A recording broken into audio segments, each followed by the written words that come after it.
気づいたら、このイヤホン、購入から半年レビューできてなかった。なんか最近3000円を切ったらしいので、このタイミングでレビューしてみるぞ。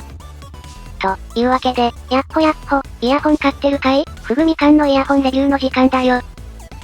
今回紹介するのは、結構一部で人気のある、3000円クラスの低価格イヤホン、フローオーディオからだ。いやーお待たせしました。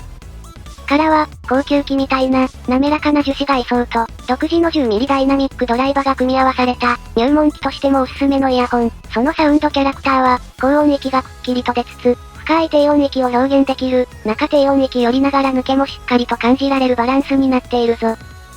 からの特に大きな魅力は2点、音色、価格、外装だ。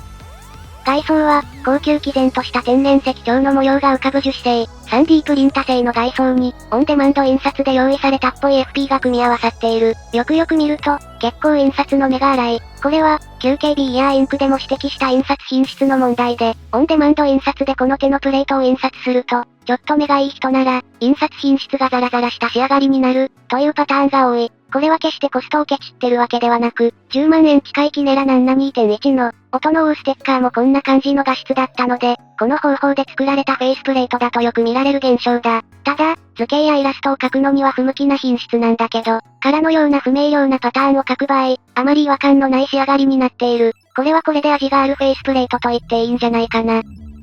プリントの上の金属ロゴ部分はしっかり別パーツなので、安心してほしい。上部に大型のベントがあるけど、それほど音漏れは大きくない。加えて、時速が完全に密閉されているので、注意して装着しないと、気圧差でドライバーがベコベコ音を立てる。この構造が嫌いな人も多いかもしれない。注意が必要だ。リケーブルは、この価格帯ではよく見る、QDC2 ピンタイプ。そこそこ取り回しが良い、KZ なんかで見たタイプのケーブル。そこそこのイヤーピース。それがからのフルパッケージだ。本体の質感以外は3000円イヤホンとして、まず、といった印象だな。装着感はスマートな形状のおかげで良好だぞ。さて。そんなから、付属品なんかの話を聞いていると、滑らかなレジン製シェル以外には見どころがないの？と思うかもしれない。から、内部に関するはっきりした言及はないんだけど、メタルコンポジット振動板という不思議な名称の振動板が使用されている、ということだけが製品ページでは告げられている。ただ、この振動板、どうやらから専用か、あるいは低価格モデルではあまり採用例のないドライバのようだ。10mm ドライバの1ダイナミックドライバ機は、割と市場にありふれた存在なんだけど、じゃあからはどんな立ち位置なのか、というと、からを一聴した感じ、1000円台で購入できる、KZ-EDX シリーズに近いバランスだな、と感じた、が、それだけではない魅力が確かにある。KZ-EDX シリーズは、現在低価格市場でよく使われている、20磁気回路ダイナミックドライバーを使った、KZ の定番品だ。で、それに近いってことは、低価格品と似たような音で、シェルが豪華になっただけ？と思いきや、からの高音域側は、金属音がよく引き立つ、開放感のあるダイナミックドライバ機だと、この部分が抜けよく聞こえることはよくあるんだけど、からの場合は、全体的に密閉感が強いのに、やたら金属音だけよく響く、というバランスになっている。開放感を上げすぎると、高音域側が結構聞き苦しいくらいに鋭くなったり、今度は肝である中低音域あたりが痩せてしまったり、という印象があるんだけど、本機の場合は、ハイブリッド機みたいな高音域を、1ダイナミックドライバで表現している。からは全体的に密閉感が高く、音が逃げていかない印象がある。それでいて、金属音はきらめくので、通常のウォーム系とも違うメリハリも持っているな。このバランス感覚が、3000円でいいイヤホンがあるんですよ、と噂される理由じゃないかな、と思う。一方、半年ほったらかしにしたのが大体悪いんだけど、最近だと、KZ-D-Fi のような強烈なライバルが出現しているのも事実だ。そのライバルに勝るポイントは、とにかく中低音域よりのウォーム感、この部分の分厚さ、密室でガンガン鳴り響いている感がからの特徴だ。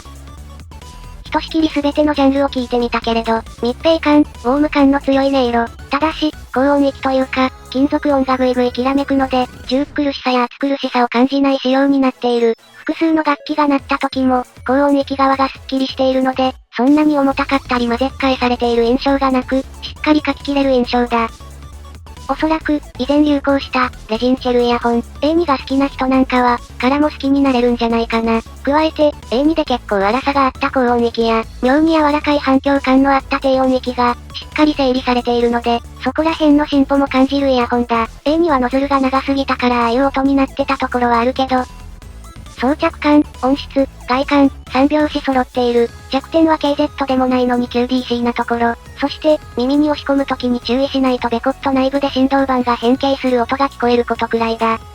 初心者が、情熱的な音を探して手を出すにも、上級者がちょっと変化球を求めて手を出すのも悪くない。入手方法は現在日本だとアリエクスプレスくらいだけど、その分、価格も安価に収まっているので、ウォーム系でエネルギッシュ、かつ高音域が負けない音が好きな人は、フローオーディオからは良い選択肢になるだろうな。1万円価格帯、5000円価格帯の裏で、3000円価格帯もしっかりとレベルが上がってきてるんだけど、低価格機のコレクションに、おすすめの一本だぞ。なお、僕がノロノロやってる間に、このようなキャラクターのイヤホンだと、より上品な表現力の TRNMT さんや、さらに上品なタングザ市民リがこの価格帯に登場している。悩むのだ、全部買ってもいいけどな、といったところで今回はここまで。